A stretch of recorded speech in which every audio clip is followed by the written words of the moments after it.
আসসালামু আলাইকুম। নিজামপুর আলিম মাদ্রাসার অনলাইন ক্লাসে তোমাদের স্বাগত। আমি মোসাম্মদ মৌসুমী খাতুন, প্রভাষক জীববিজ্ঞান। আজকের বিষয় যে হাইড্রার অন্তর্গঠন নিয়ে আলোচনা করব, যার মধ্যে রয়েছে এপিডার্মিসের কোষ, মেসোগ্লিয়া, গ্যাস্ট্রোডার্মিসের কোষ।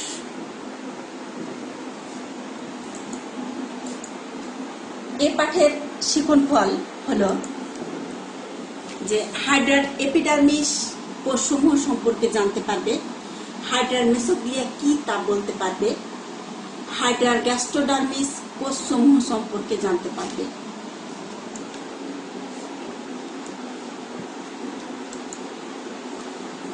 হাইড্রার অন্তর্গঠন নিয়ে আলোচনা করার পূর্বে আমরা যে পূর্বে ক্লাস করেছি তা একটু রিপিট করতে চাই।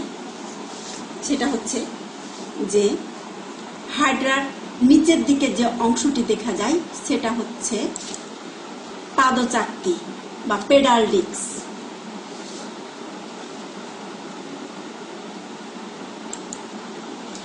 হাইড্রার যে কোনো অংশ থেকে হুবহুব যে হাইড্রার জন্ম নেই সেটা হচ্ছে কুড়ি বা বাট। এবার তোমরা দেখতেই পাচ্ছ যে হাইড্রার নিচের দিকে গোলাকার যে অংশটি দেখা যায় সেটা হচ্ছে ডিম্বাশয়, যেখানে ডিম্বাণু উৎপন্ন হয়। শুক্রাশয় দেখতে পাচ্ছ যে হাইড্রার উপরের দিকে যে ত্রিকোণাকার অংশটি দেখা যায় সেটা হচ্ছে শুক্রাশয়, যেখানে শুক্রাণু উৎপন্ন হয়। হাইড্রার উপরের দিকে মুখছিদ্রের চারপাশ থেকে যে কোষিকা উৎপন্ন হয় সে অংশটির নাম হচ্ছে হাইপোস্ট্রোম। এবার দেখতে পাচ্ছ যে কোষিকা, এই চারদিকে যে সুতার মতো অংশটি দেখা যায় সেটার নাম হচ্ছে কোষিকা। হাইড্রার বাইরের দিকে অংশটির নাম হচ্ছে হাইড্রার ভেতরের দিকে যে অংশটি রয়েছে সেটা হচ্ছে এন্ডোডার্ম, যা পরবর্তীতে গ্যাস্ট্রোডার্মিসে পরিণত হয়। আর হাইড্রার বাইরের দিকে যে অংশটি রয়েছে সেটার নাম হচ্ছে অ্যাক্টোডার্ম, যা পরবর্তীতে এপিডার্মিসে পরিণত হয়। এবার আমরা জানবো যে হাইড্রার অন্তর্গঠনের মধ্যে যেটা আলোচনা করবো সেটা হচ্ছে এপিডার্মিস, মেসোগ্লিয়া, গ্যাস্ট্রোডার্মিস। এইখান থেকে এখান পর্যন্ত যে অংশটি রয়েছে সেটা হচ্ছে এপিডার্মিস। এপিডার্মিসে 7 ধরনের কোষ দেখা যায়, যার মধ্যে রয়েছে পেশি আবরণী কোষ, যার মধ্যে রয়েছে কি পেশি আবরণী কোষ। এটি বহিঃত্বকের সমগ্র অংশ জুড়ে অবস্থান করে, যা উপরের অংশটি চওড়া কিন্তু নিচের অংশটি হচ্ছে সরু। এই সরু অংশে মায়োনিম সূত্রক থাকে, যা সংকোচন প্রসারণে সহায়তা করে। এটি আবরণের ন্যায় কাজ করে বলে একে পেশি আবরণী কোষ বলা হয়।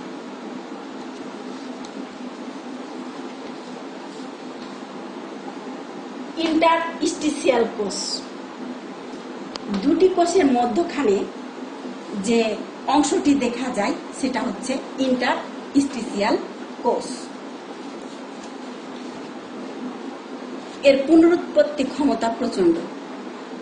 এর যে কোনো অংশ যদি নষ্ট হয়ে যায় তাহলে সাথে সাথে সেই কোষটা সৃষ্টি করতে পারে।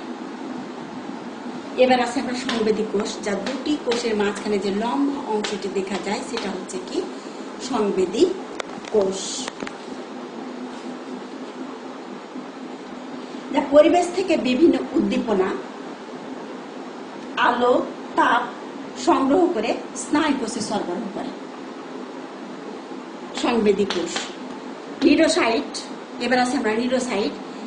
এপিডার্মিসের একটি বিশেষ ধরনের কোষের নাম হচ্ছে কি নিউরোসাইট।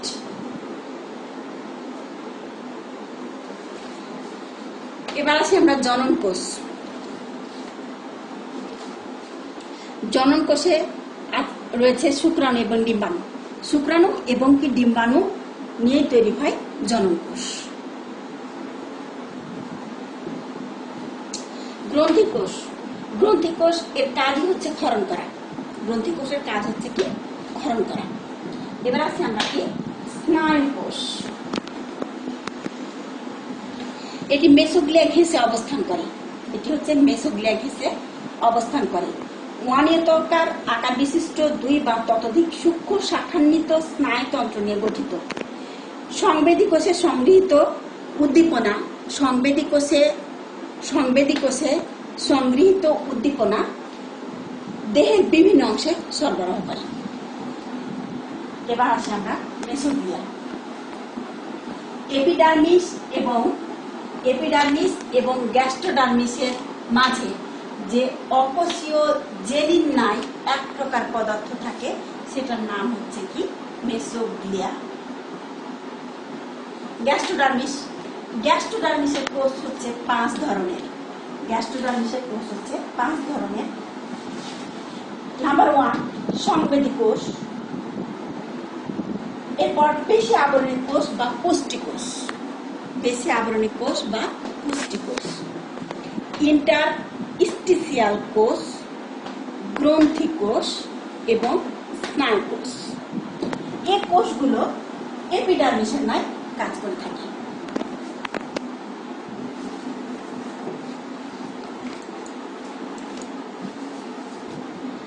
এপিডার্মিসের কোষ এবার আমরা দেখব যে এপিডার্মিসের কোষ হচ্ছে 7 প্রকার, যার মধ্যে রয়েছে পেশী আবরণী কোষ, মাসকুলার এপিথেলিয়াল সেল, ইন্টারস্টিসিয়াল কোষ, সংবেদী কোষ হচ্ছে সেন্সরি সেল, গ্রন্থি কোষ হচ্ছে গ্ল্যান্ড সেল, স্নায়ু কোষ হচ্ছে নার্ভ সেল, জনন কোষ হচ্ছে জার্ম সেল, নিডোব্লাস্ট কোষ হচ্ছে নিডোব্লাস্ট সেল। এবার আসি আমরা পেশী আবরণী কোষ, মাসকুলার এপিথেলিয়াল সেল। এই মাসকুলার এপিথেলিয়াল সেলটাকে যদি আমরা জুম করি তাহলে এর যে অংশগুলো দেখা যায় সেটা হচ্ছে মিউকাস বস্তু। উপরে যে অংশগুলো রয়েছে সেটা হচ্ছে মিউকাস বস্তু, নিচে যে ফাঁকা অংশটি দেখা যায় সেটা হচ্ছে কোষ গহ্বর। তারপর বাইরে যে অংশটি রয়েছে সেটা হচ্ছে প্লাজমা মেমব্রেন, যে গোলাকার ডিম্বাকার অংশটি দেখা যায় সেটা হচ্ছে নিউক্লিয়াস, আর নিচের দিকে যে সরু অংশটি দেখা যায় সেটা হচ্ছে মাইনিং সূত্র। সবচেয়ে নিচের যে অংশটি রয়েছে সেটা হচ্ছে পেশিময় অভিক্রিয়া। এবার আমরা পেশী আবরণী কোষ বা মাসকুলার এপিথেলিয়াল সেলের বৈশিষ্ট্য জানব। বহিত্বকের সমগ্র অংশ জুড়ে অবস্থান করে, বহির্মুখী চওড়া, অন্তর্মুখী সরু, ভিতরের সরু প্রান্তে মায়োলিন নামক পেশী প্রবর্ধন থাকে, যার দ্বারা হাইড্রা পেশী সংকোচন প্রসারণ করে। আবরণী এবং অন্যদিকে পেশী না কাজ করে বলে একে পেশী আবরণী কোষ বলে।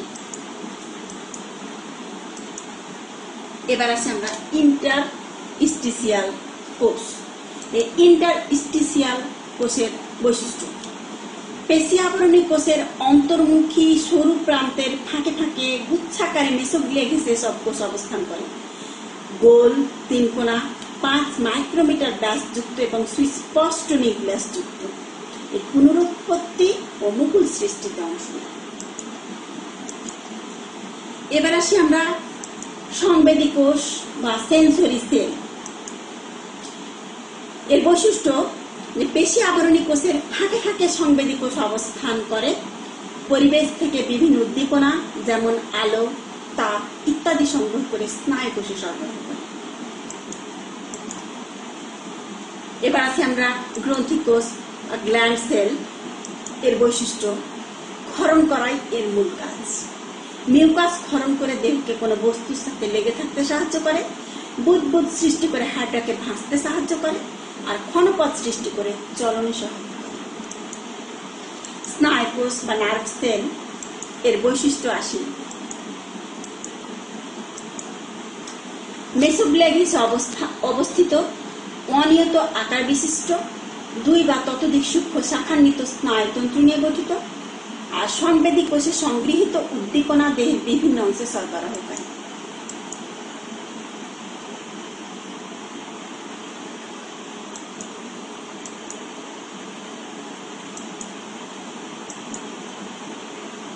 এবার আসি আমরা জনন কোষ। এর বৈশিষ্ট্য যে শুক্রাশয় শুক্রাণু এবং ডিম্বাশয় ডিম্বাণু।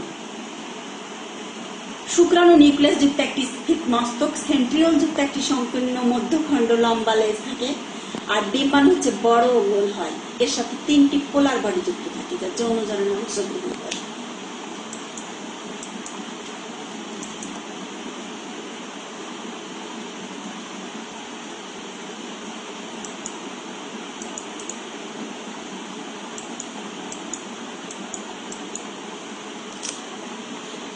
নিডোব্লাস্ট কোষ এপিডার্মিসের একটি বিশেষ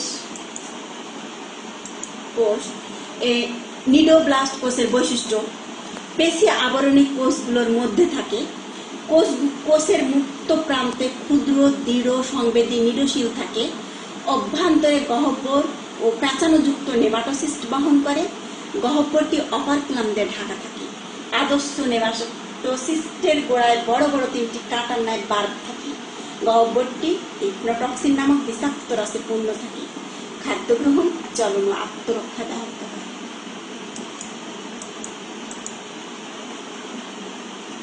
মেসোগ্লিয়াট আসি আমরা। এর বৈশিষ্ট্য কোন কোষ স্তর নয়, একে সংযোগকারী স্তর বলা হয়। 0.1 মাইক্রো ব্যাস বিশিষ্ট।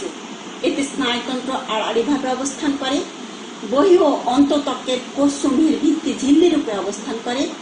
পেশি প্রবর্ধনগুলো সংযুক্তির তল হিসাবে কাজ করে। এর স্থিতিস্থাপকতা সংকোচনের পর প্রসারিত হতে সাহায্য করে।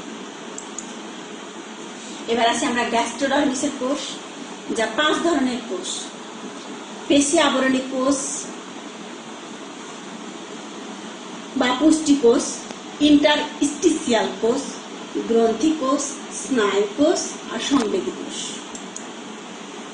পেশি আবরণী কোষ মাস্কুলার এপিথেলিয়াল সেলের বৈশিষ্ট্য এর মুক্ত প্রান্তে 1 থেকে 4টি সুতার ন্যায় ফ্লাজেলা বা ক্ষণপদ থাকে।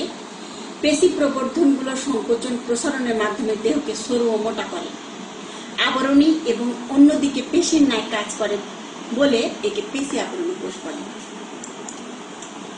ইন্টারস্টিসিয়াল কোষের বৈশিষ্ট্য পেশি আবরণী কোষের বহিঃপ্রান্তের ফাঁকে ফাঁকে সব কোষ অবস্থান করে। গোল, 3 কোণা, 5 মাইক্রোমিটার ব্যাসযুক্ত এবং সুস্পষ্ট নিউক্লিয়াস যুক্ত। পুনরুৎপত্তি ও মুকুল সৃষ্টিতে অংশ নেই। প্রকৃতপক্ষে এসব কোষ এপিডার্মিস থেকে আগত কোষ। গ্রন্থি কোষ এর বৈশিষ্ট্য গ্ল্যান্ড সেল, যেটাকে বলি আমরা ক্ষরণ করাই এর মূল কাজ। এসব কোষ 2 ধরনের, যথা মিউকাস নিঃসারী আর এনজাইম নিঃসারী। মিউকাস খাদ্যদ্রব্য পিচ্ছিল করে গলাধকরণে সাহায্য করে। সিলেন্টেরনে এনজাইম এর ক্ষরণ ঘটিয়ে পরিপাকে সাহায্য করে। স্নায়ু কোষ নার্ভ সেল এর বৈশিষ্ট্য মেসোগ্লিয়া ঘেঁষে অবস্থিত, অনিয়ত আকার বিশিষ্ট, 2 বা ততোধিক সূক্ষ্ম শাখান্বিত স্নায়ুতন্ত্র নিয়ে গঠিত। সংবেদী কোষে সংগৃহীত উদ্দীপনা দেহের বিভিন্ন অংশে সরবরাহ করাই এর মূল কাজ। সংবেদী কোষ বা সেন্সরি সেলের বৈশিষ্ট্য পেশি আবরণী কোষের ফাঁকে ফাঁকে সংবেদী কোষ অবস্থান করে। এদের মুক্ত প্রান্ত থেকে নির্গত সূক্ষ্ম সংবেদী রোম সিলেন্টেরনে উদ্গত হয় এবং মেসোগ্লিয়া সংলগ্ন প্রান্ত থেকে নির্গত রোম স্নায়ুতন্ত্রের সাথে যুক্ত থাকে। বিভিন্ন উদ্দীপনা স্নায়ু কোষে সরবরাহ করা এর মূল কাজ। বাড়ির কাজ হাইড্রার এপিডার্মিস কোষসমূহের চিহ্নিত চিত্র আঁকার চেষ্টা করবে।